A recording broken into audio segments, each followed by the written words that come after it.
Hola, muy buenas tardes a todos y bienvenidos a un nuevo programa del canal de Vicente Fuentes y de la web ufopolis.com.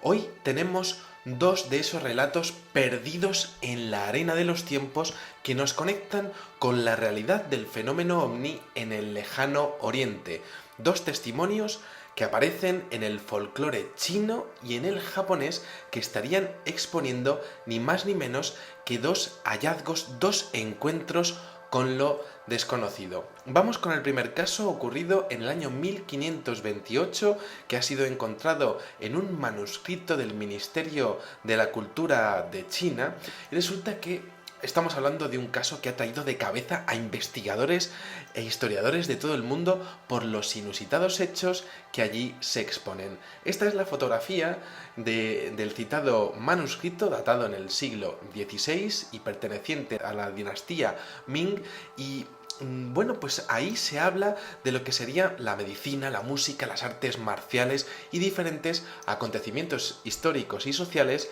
de la población china de aquella época. Sus costumbres, sus ritos, cómo era la gente, sus bodas incluso. De entre todas las descripciones destaca una sobre un extrañísimo suceso en el que una misteriosa estrella que habría cruzado el cielo moviéndose de este a oeste acabó descendiendo en las cercanías de un pequeño pueblo cerca de las montañas. Además, en este texto no se habla de un estrellamiento, de un gran impacto, de una explosión, como si aparece en lo que serían la caída de diferentes meteoritos y asteroides en textos astronómicos chinos. No, ahí se habla de que esa especie de estrella desciende suavemente y de hecho atrae la atención de uno de los lugareños de la zona. Y aquí tenemos a este lugareño, un campesino, sencillo él, año 1528, en China, y entonces este hombre pues observa la descripción, lo que sería la descripción fantástica de una estrella que comienza a descender cerca de una colina pues muy próxima a su casa. Y entonces este hombre ve que tiene una especie de forma de disco, un tamaño tan grande como una casa, cubierto de brillantes colores y claro, es algo distinto a todo lo que ha visto en su vida y entonces el hombre cuando está viéndolo allí se desmaya completamente y esto aparece en este texto manuscrito chino. Claro, podríamos estar ante el avistamiento de un objeto volador no identificado y de hecho esto de atraer la atención al testigo aparece en el fenómeno ovni desde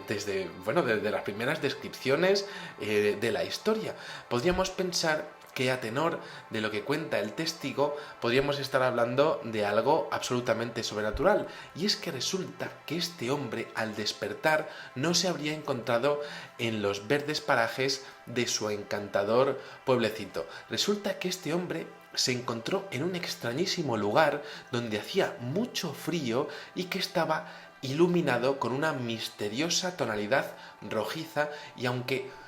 podía ver el sol y podía ver la luna y las estrellas, no había edificios o personas cercanas a él, solo un entorno completamente rojo. Claro, es muy interesante porque en base a este increíble testimonio de hace 500 años, resulta que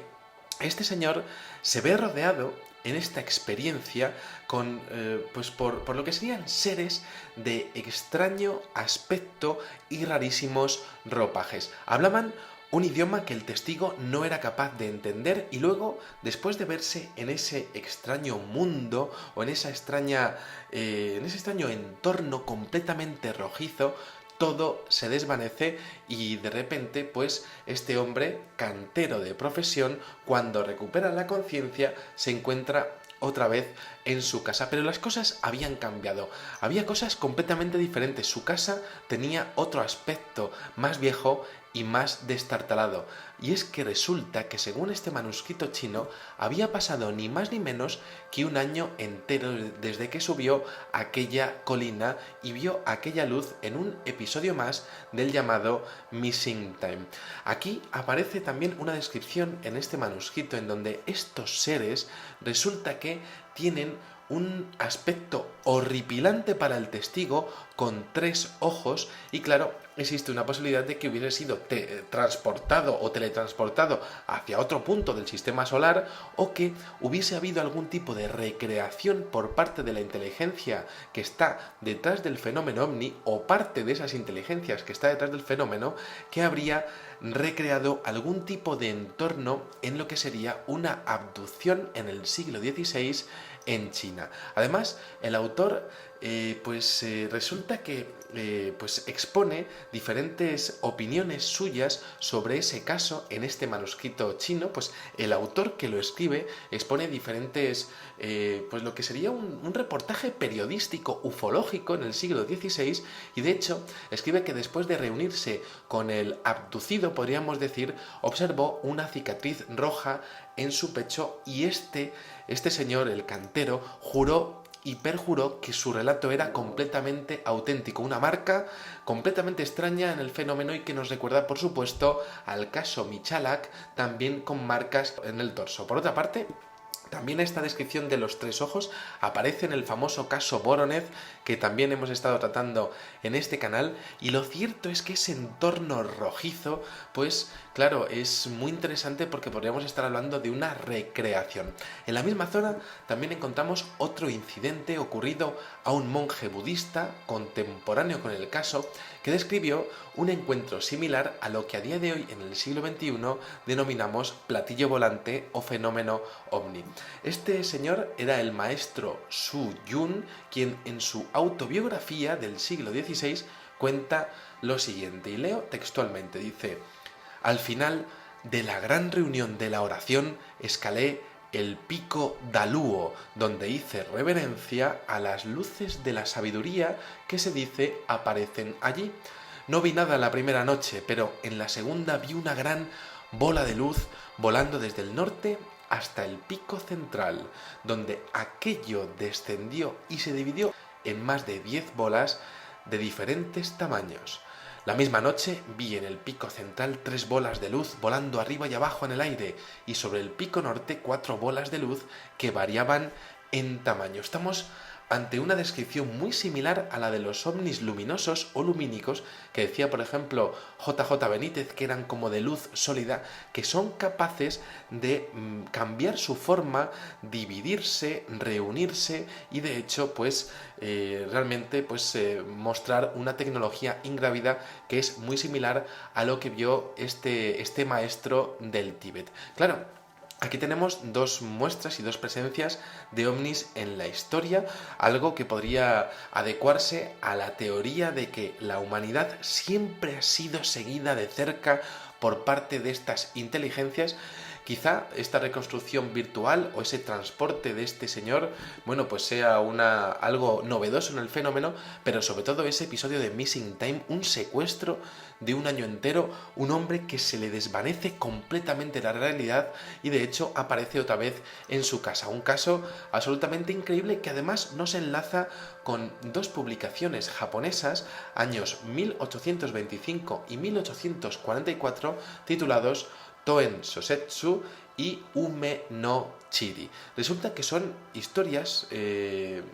periodísticas basadas en el folclore japonés que desde luego exponen algo absolutamente desconcertante también relacionado con el fenómeno ovni. Y es que resulta que en el periodo Edo se ilustra un suceso extrañísimo que ocurrió el 22 de febrero del año 1803. Resulta que en una playa llamada Ara Yadori del yogunato de Tokagawa,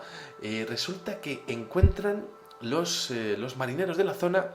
una extrañísima embarcación, una nave redonda, de pequeñas dimensiones, apenas unos 3,3 metros de alto por 5,4 metros de diámetro. La parte superior tenía como unos grandes ventanales y la parte inferior estaba reforzada por lo que ellos llamaban placas metálicas, como placas de hierro y acero separadas entre sí. El dibujo es perfectamente ilustrativo de lo que aparece en esta descripción periodística del siglo XIX en Japón y de hecho se habla continuamente continuamente de que sería como una especie de barco redondo porque flotaba, que se asemejaba a una especie de kouhako, es decir, una caja utilizada para quemar incienso, y de hecho hablaban continuamente de esa parte transparente, como una especie de ventanas de vidrio provistas de lo que sería pues una masilla impermeable. Ellos decían que lo más parecido sería como una especie de goma de pino.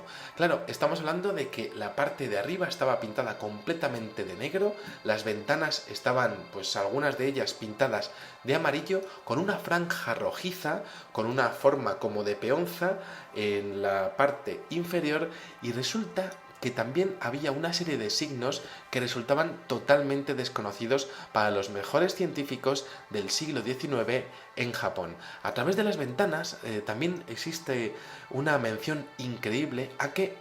los testigos pudieron ver en su interior que se encontraba una mujer de extrañísimos rasgos, con el cabello y las cejas de color rojo y la piel rosada, de unos 20 años de edad. Hablaba con una lengua muy extraña y además sujetaba una caja como de madera, muy parecido a lo que veíamos en el caso de Injarvi en el año 1971 en Finlandia, que parecía tener mucho valor para ella, pues no dejaba que nadie se acercara a la misma. La mujer era muy bajita, extrañamente bajita, 1,5 metros de altura, su pelo largo colgaba vívidamente sobre su espalda y sus rasgos faciales eran de una incomparable belleza. Fue casi interpretado como si fuese la bajada de los cielos de una diosa, de una mismísima diosa. Su ropa era irreconocible y extraña, y su lengua no era entendida por nadie, ni siquiera por lo que se podrían ser, pues quizá esas leyendas o esas costumbres rusas de dejar una mujer en el mar con la cabeza de su amante pues en su barco. No, aquello no se podía entender, no era ruso, no era ningún tipo de dialecto de la zona, que podía haber sido cercano, porque Rusia y Japón pues evidentemente pues comparten costas del mismo mar, pero